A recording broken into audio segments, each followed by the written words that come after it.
Gustavo, ja?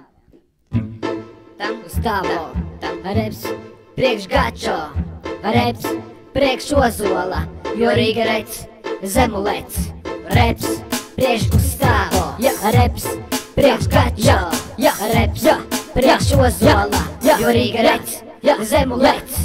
Ozola reps ir baigais blēc, ko tu vēl tautai pimpi vēl te nes.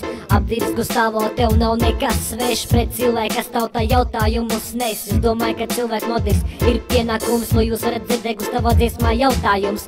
Gačo līdzīgs Pinokio, kurš virina savu mobilo Nokio. Jā.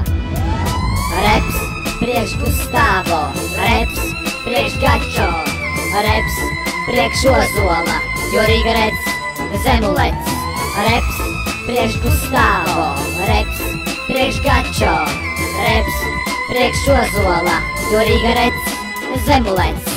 Kāds tev Gustavo, tev ir jautājums, šis no mums tev morālais uzbrukums. Visi mēs zinām, ka pie čipsiem visu laiku skrēj, virsū viņam kečuplēj un viņus mājās ēd. Man tev ir jautājums, kur kalorijas lik, laikam ar seks nodarbojies, daudz maz pikti. Laikam tev veicēni tagad stīvi staigā uz dzemdību namā un saviem bērniem klaigā.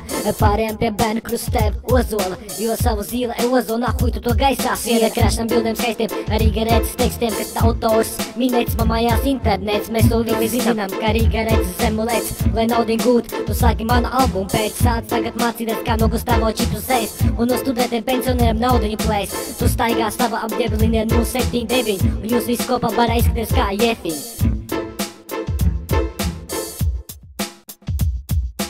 Reps, priekš Gustavo, reps, priekš Gačo, reps, priekš ozola, jo Rīga rec, zemulec, reps, priekš Gustavo, reps, priekš Gačo, reps, priekš ozola, jo Rīga rec, zemulec.